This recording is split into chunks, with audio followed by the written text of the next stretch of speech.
Sejam bem-vindos ao Insights com Cafeína. O nosso tema de hoje é o mercado imobiliário, seus desafios e suas transformações. Para me ajudar com esse assunto, eu tenho hoje aqui a Juliana Botti. Ela é formada em Ciência da Computação, pós-graduada em Gestão e é sócia da Bela Rio Imóveis, uma imobiliária referência na Zona Sul do Rio de Janeiro. Juliana, super obrigada por ter aceito o convite de vir aqui explicar um pouco sobre o mercado imobiliário. E vamos começar com uma curiosidade que eu acredito que muita gente deve te perguntar. Como é que foi essa transição da tecnologia, de uma área de tecnologia para a área do mercado imobiliário? Muito bem. Primeiramente, muito obrigada, Érica, pelo convite. Eu estou muito feliz e muito honrada de participar do seu podcast. Eu trabalho no mercado de tecnologia tem 16 anos, né? Fui muito feliz e realizada. Você é uma super parceira. Realizamos inúmeras transações juntas e a minha transição ela aconteceu há 4 anos, praticamente na pandemia, né? Em 2020, estamos em 2024. A convite de um amigo como uma oportunidade, mas a gente sabe que toda transição ela nunca é um processo linear, né? Cheia de ciclos de altos e baixos, e é uma jornada de aprendizado contínuo. Então, realmente, tem os seus desafios, mas é muito prazeroso e muito gratificante também. É um mercado de grande gratificação. Imagino. Na verdade, o mercado imobiliário, eu acredito que ele desperta essa curiosidade porque é um mercado bem segmentado. Ele tem produto desde os que são favorecidos pelo governo, né? Tem o apoio, o incentivo do governo, como o Minha Casa Minha Vida, e ele também possui o alto padrão e luxo. Você atua no alto padrão na Zona Sul. Como é que aconteceu essa escolha de atender esse nicho específico, ser de fato na Zona Sul do Rio? Vamos lá, só para quem não entende do mercado imobiliário ter um contexto, o mercado imobiliário ele tem alguns segmentos. Ele tem o segmento residencial, segmento comercial, segmento industrial, loteamento, rural, enfim. Eu escolhi atuar no segmento residencial, mais especificamente na Zona Sul do Rio de Janeiro, no alto padrão. E por que essa escolha? Eu acho que foi muito pela comodidade. Eu já moro em Ipanema há anos, já vivencio como moradora, já tenho as experiências e entendi que poderia agregar valor à minha atividade de corretora de imóveis, fazer realmente essa atividade de corretagem com o objetivo de ajudar as pessoas a acharem as suas moradias, o seu lar. E o alto padrão ele é curioso, porque se a gente for parar para pensar num conceito mais básico da pirâmide de Maslow, por exemplo, a gente tem a moradia como uma necessidade fisiológica, né? E o alto padrão, ele busca mais que isso, ele busca conforto, ele busca exclusividade, ele busca qualidade de vida. Então, realmente, é um público muito mais exigente, muito mais preocupado até com o status social e com a preservação de patrimônio também. Então, são duas preocupações que são muito inerentes do público do alto padrão. É bom até você comentar um episódio anterior que eu gravei com o Júlio, a gente conversou muito sobre essa questão do nicho, da importância de você escolher um nicho e ser autoridade nele. No caso, você escolheu a Zona Sul do Rio por já ter uma vivência e uma experiência na área, que inclusive favorece na hora de você apresentar e demonstrar os benefícios que tem em escolher um imóvel nessa região. Então, a sua escolha de nicho também se refere a isso, de você conseguir ser mais específica, né? Sim, assertiva, exatamente. Eu acredito que o que diferencia um corretor generalista para um corretor especialista é exatamente o nível de informação e o nível de informação aplicada, né, de conhecimento aplicado, não só conhecimento adquirido, porque conhecimento adquirido sem aplicação a gente chama de obesidade intelectual. Então, é ótimo quando a gente consegue nichar e consegue se especializar num segmento e num público, no atendimento de um produto. E acredito que isso faça um completo sentido, principalmente quando a gente fala de corretor especialista.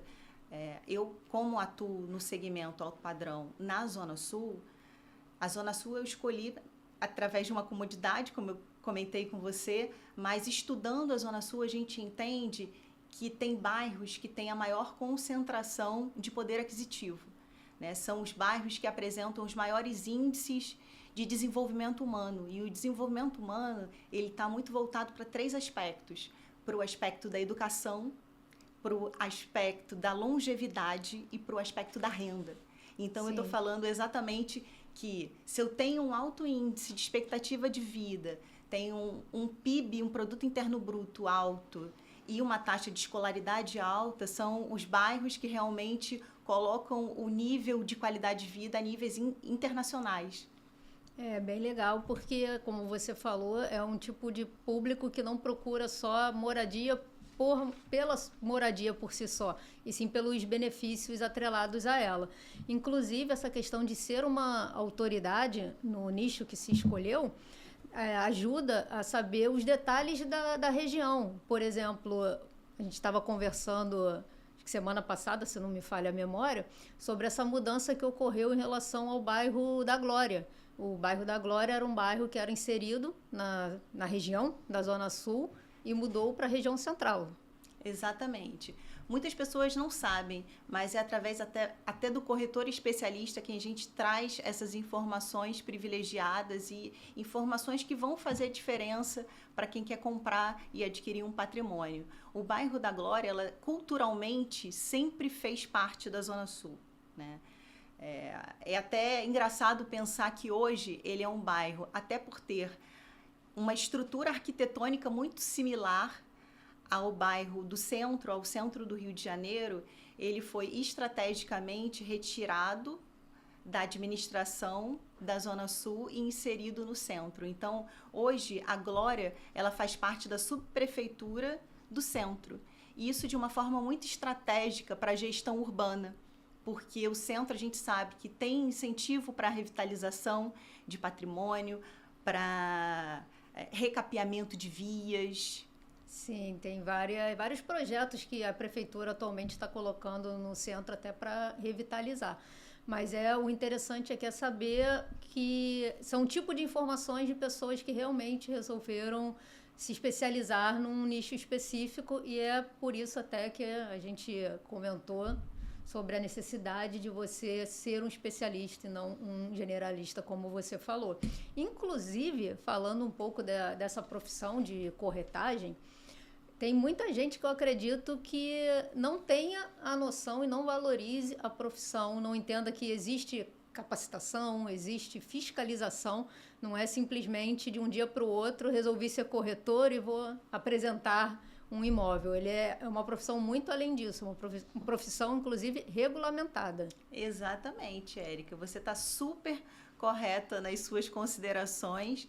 Para você se tornar um corretor de imóveis hoje no Brasil, você precisa fazer um curso do TTI, você precisa estar registrado no CRECE, que é o Conselho Regional de Corretores de Imóveis, e, obviamente, você precisa estar no contexto do mercado, porque quem não se atualiza, de fato, fica para trás. Mas é uma utopia pensar que um curso ele vai te dar todo o ferramental para você exercer a sua profissão. É uma profissão que nós precisamos estar em constante atualização e capacitação. E eu busco isso muito através de mentorias, de cursos, confrarias, e, enfim, grupos de interesse onde a gente consiga trocar informações e aprender com o outro, né?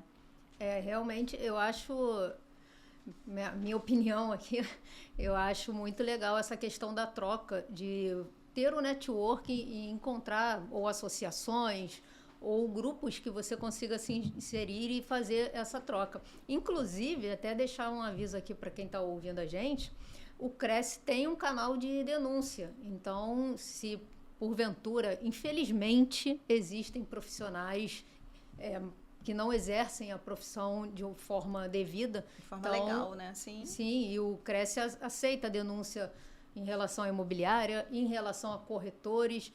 Então, é um canal para poder proteger, inclusive, a proteção, a profissão e tirar um pouco esse espectro que as pessoas pensam que é uma profissão desvalorizada. É uma coisa que ajuda a valorizar a profissão de vocês. Perfeitamente. Assim, é chato pensar, mas como em todas as profissões, existem os contraventores, que são as pessoas que exercem a atividade sem estar devidamente capacitada e registrado. Então, pode denunciar, deve denunciar, até para que a gente está falando de valores de uma vida, né? Ninguém faz uma compra de um imóvel sem um mínimo de um planejamento, sem ter feito algumas reservas ao longo da vida. Então, é realmente um cuidado. O apoio especializado nessa hora dá a tranquilidade que a pessoa precisa para ter a certeza que está fazendo um bom negócio. E até falando um pouco desse mercado imobiliário, é um mercado muito antigo e durante muito tempo ele foi visto como uma forma de investimento. Pelo menos nas nossas gerações passadas era sempre uma forma principal de investimento. Compra imóvel, porque imóveis sempre valorizam. Eu queria a sua opinião com os dias atuais. Investir em imóvel ainda é uma boa opção? Vale a pena investir em imóvel? Comprar imóveis no sentido de investimento, não de moradia simplesmente.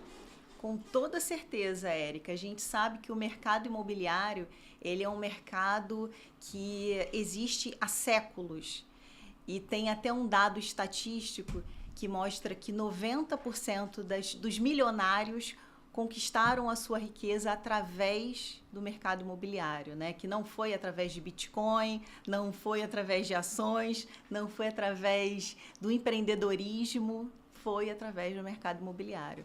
Então, o mercado imobiliário, sim, ele tem esse potencial, tanto na questão da rentabilidade, quanto a valorização e como uma preservação de patrimônio. Então, ainda né? Inclusive, foi validado ao longo do tempo, como é um mercado muito antigo. Sim, é verdade. Até interessante esse dado que você trouxe, que eu não sabia, que realmente ainda é uma ótima opção para quem quer investir. E falando aqui um pouquinho desse mercado, como a gente falou, é um mercado secular, é um mercado muito antigo. E esses mercados tradicionais, eles tendem a ter uma barreira maior quando a gente fala sobre inovação e tecnologia.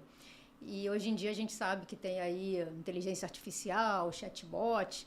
Como você veio dessa área tecnológica para a área do mercado imobiliário, como é que você enxerga o mercado em relação às inovações? É um mercado que está aberto a inovações ou um mercado que ainda tem aquela coisa de ficar no tradicional, não quero continuar no papel? Como você enxerga isso? A inteligência artificial hoje, ela é uma revolução, mas ela já é uma realidade, né? Eu digo porque eu empreendo no mercado imobiliário e utilizo de forma muito abrangente a IA em vários processos da nossa imobiliária. Então, por exemplo, a gente tem a opção de utilizar IA para análise massiva de dados, para entender tendências, né, para entender comportamentos, precificação. A gente usa IA como uma simples assistente virtual através de inteligência artificial generativa ou através de chatbots. Eu posso utilizar a IA, por exemplo, para campanhas de marketing, né?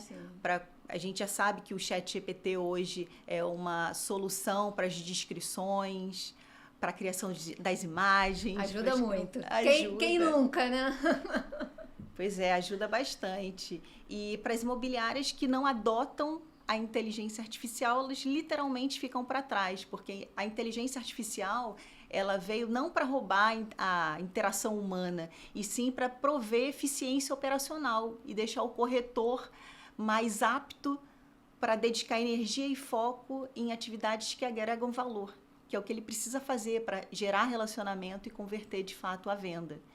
Então, a inteligência artificial ela é fundamental hoje em dia e primordial para todos os processos.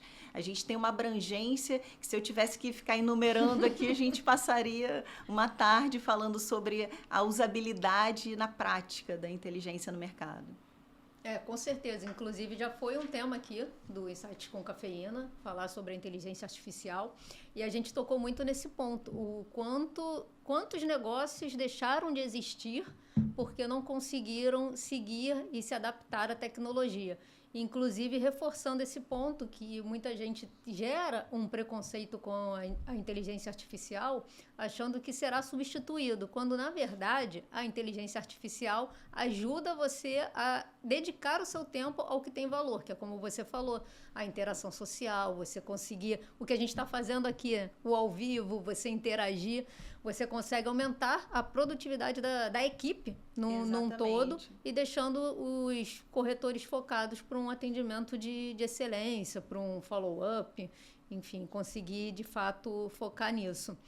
E ainda falando um pouco do mercado imobiliário, você veio da área de tecnologia, assim como eu, e a gente sabe que é uma área que é predominantemente de homens. Eu lembro que quando eu fiz a faculdade de redes de computadores, eu era a única mulher da turma. Então, a área de TI ainda é uma área com muitos homens. E a área do mercado imobiliário também. Então, você saiu de uma área que era dominada por homens para uma outra que continua uma predominância masculina. E como você compara, não sei se tem como comparar o mercado imobiliário ao tecnológico, como é que são essa questão das mulheres no imobiliário? Perfeito, Érica. É um ponto muito sensível, porque as mulheres no imobiliário, elas vêm ganhando espaço, mas, obviamente, ainda tem muitas barreiras, como a disparidade salarial, como alguns preconceitos na área, mas já fizemos pequenos avanços que nos orgulham até para trilhar novas jornadas, né? A gente sabe que realmente é um grande desafio. Até a título de curiosidade, as mulheres elas passaram a exercer legalmente a profissão de corretora de imóveis em 1962. Então, a gente está falando de 60 anos para cá. E, atualmente, o percentual de mulheres registradas no CRES está em torno de 30%.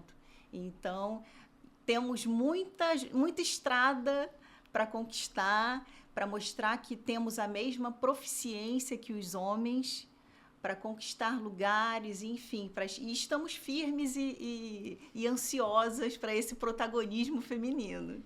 Legal, é um tema que eu ainda fico muito surpresa. A gente está em 2024, você pensar que em 1962 as mulheres não podiam exercer certas profissões como essa que você mencionou agora de ser uma corretora de imóveis. Exatamente. Realmente a gente tem muita coisa para avançar.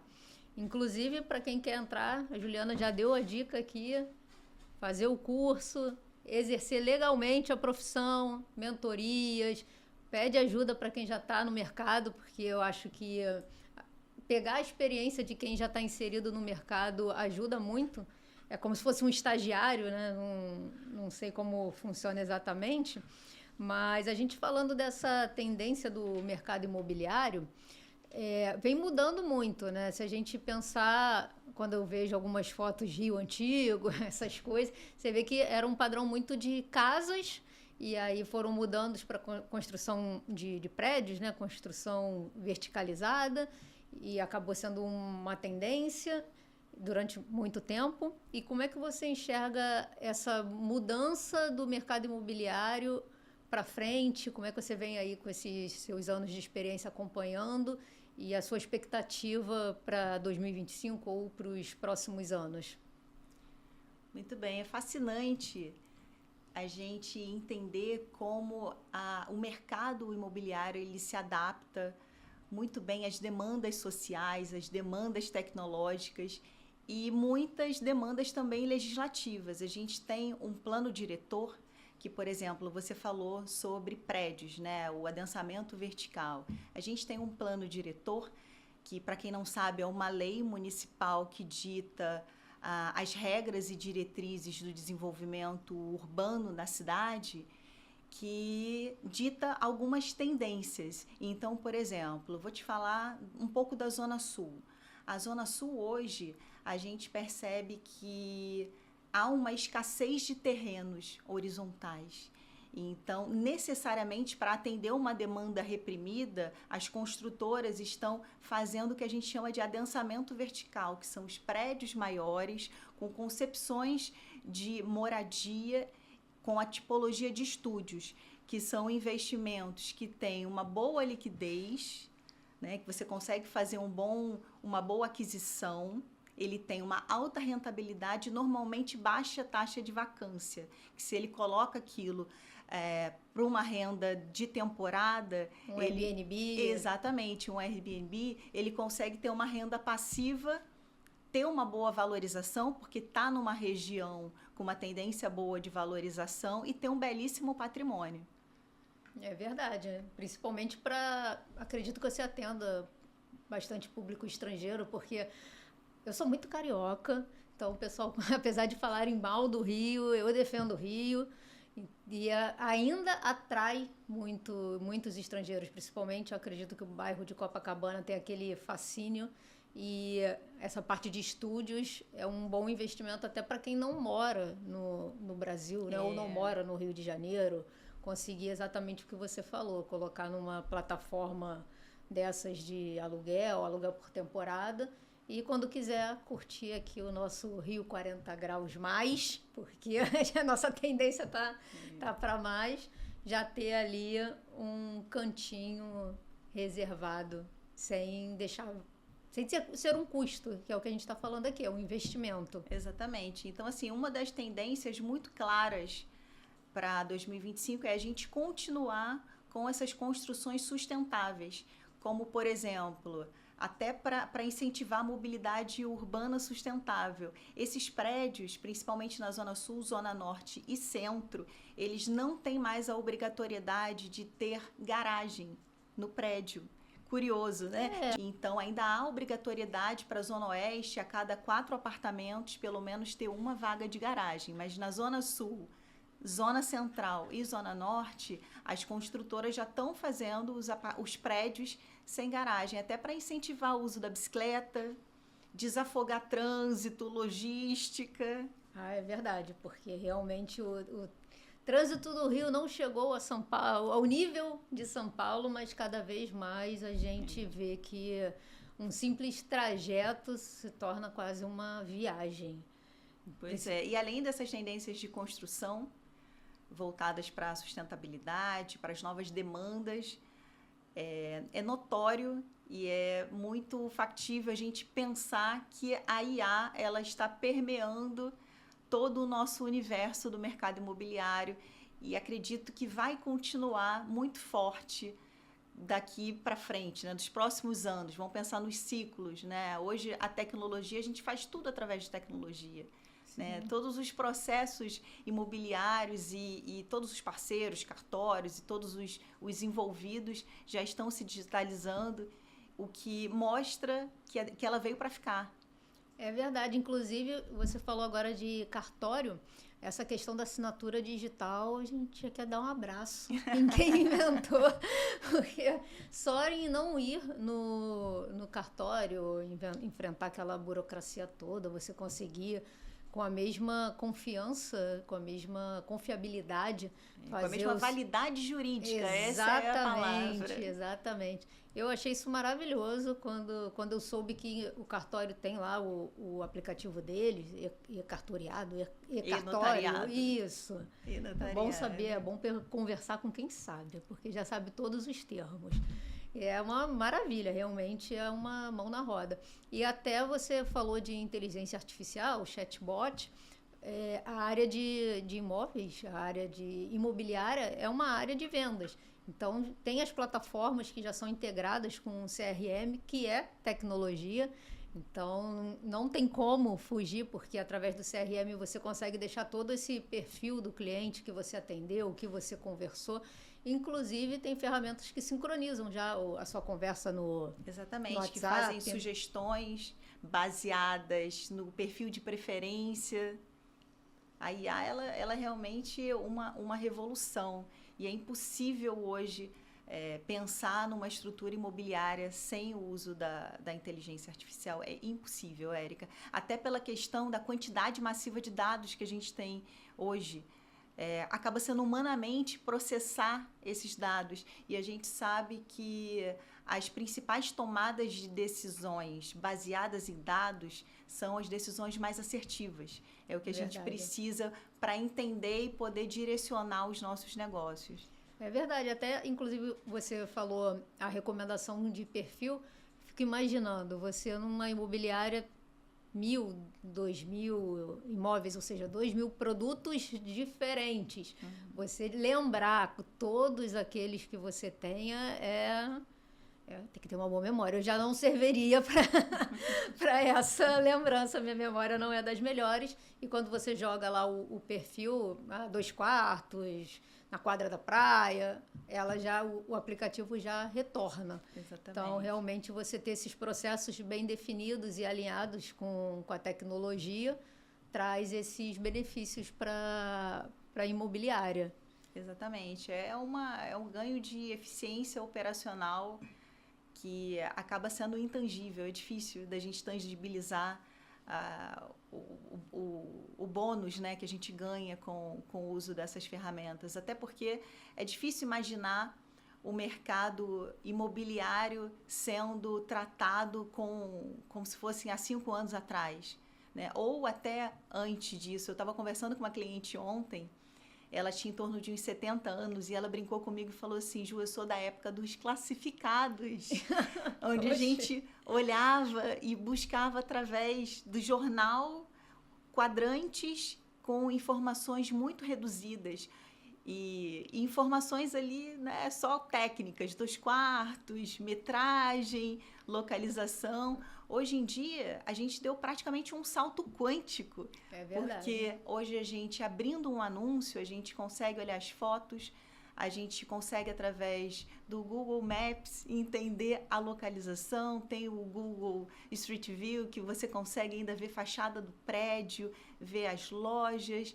Tem ferramentas de inteligência artificial que fazem também um passeio virtual, um tour virtual, com a realidade virtual e realidade aumentada.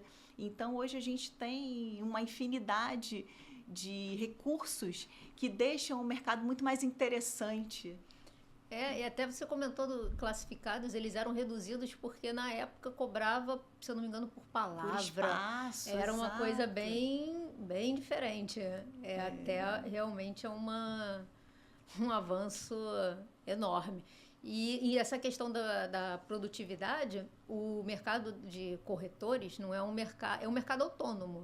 Teoricamente, não tem um vínculo, normalmente não tem um vínculo de carteira assinada com as imobiliárias. Então, é uma profissão muito autônoma. E você usar as tecnologias para poder aumentar a sua produtividade, consequentemente, você tem a chance de aumentar os seus ganhos, porque você se torna mais ágil e mais assertivo até na hora de fazer esse tratamento com os leads e com os clientes. Pois é, eu acho que foi meu grande diferencial foi ter um background de tecnologia para ingressar no mercado imobiliário com uma pequena vantagem competitiva.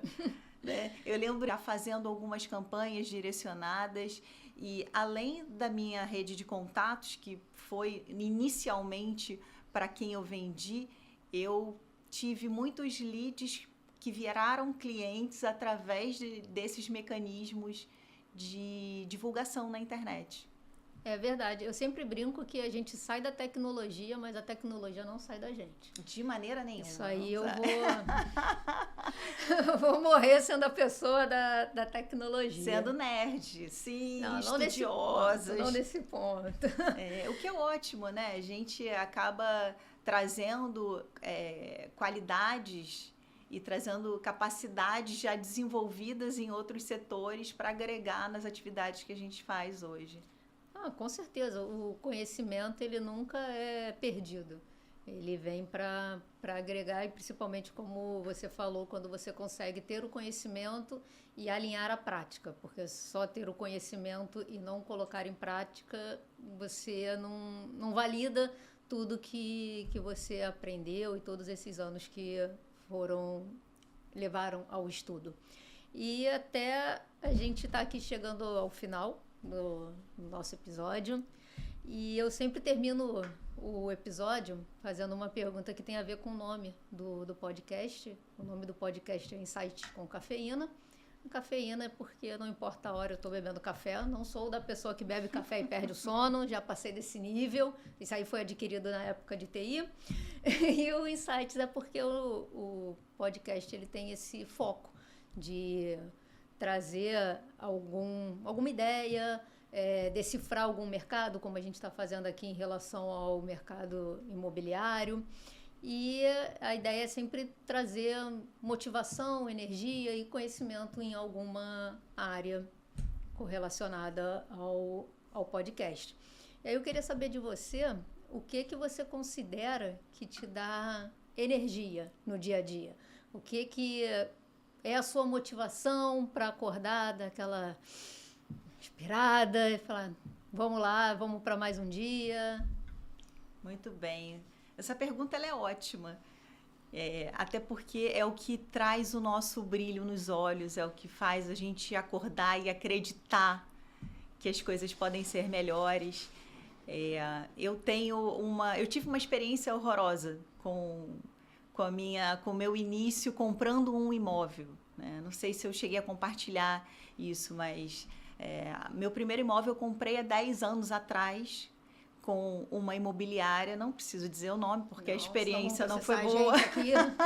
A experiência realmente não foi boa. Foi um pouco traumática, inclusive, porque eu era muito inexperiente no mercado, ainda nem sonhava em ser corretora, mas tinha um desejo de ter o meu apartamento próprio.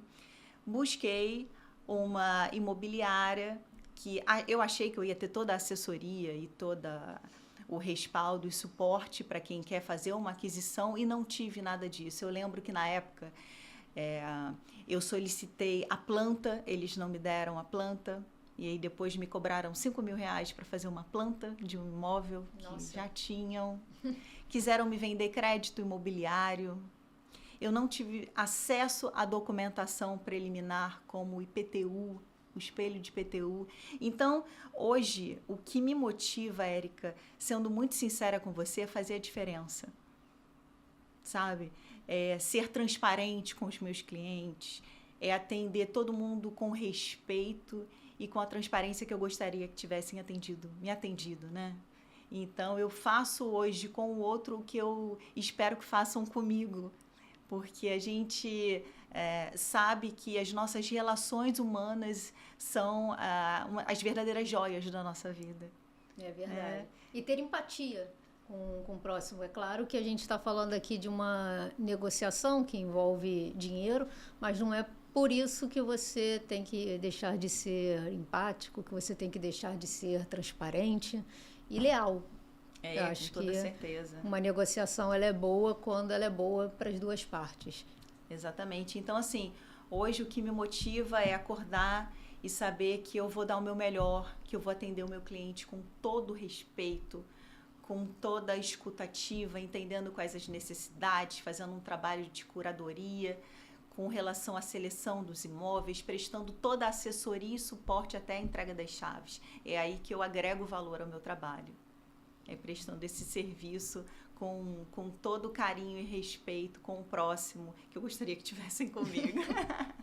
Mas acho que a vida é isso, a gente vai fazendo a nossa parte e plantando a semente para que a coisa realmente evolua, né? Não é porque a gente passou por uma experiência ruim que a gente tem que replicar isso, a gente tem que fazer diferente e mostrar que pode e deve ser diferente. Muito obrigada pelo seu tempo, pela sua participação. Imagina. A gente está chegando aqui ao final desse episódio.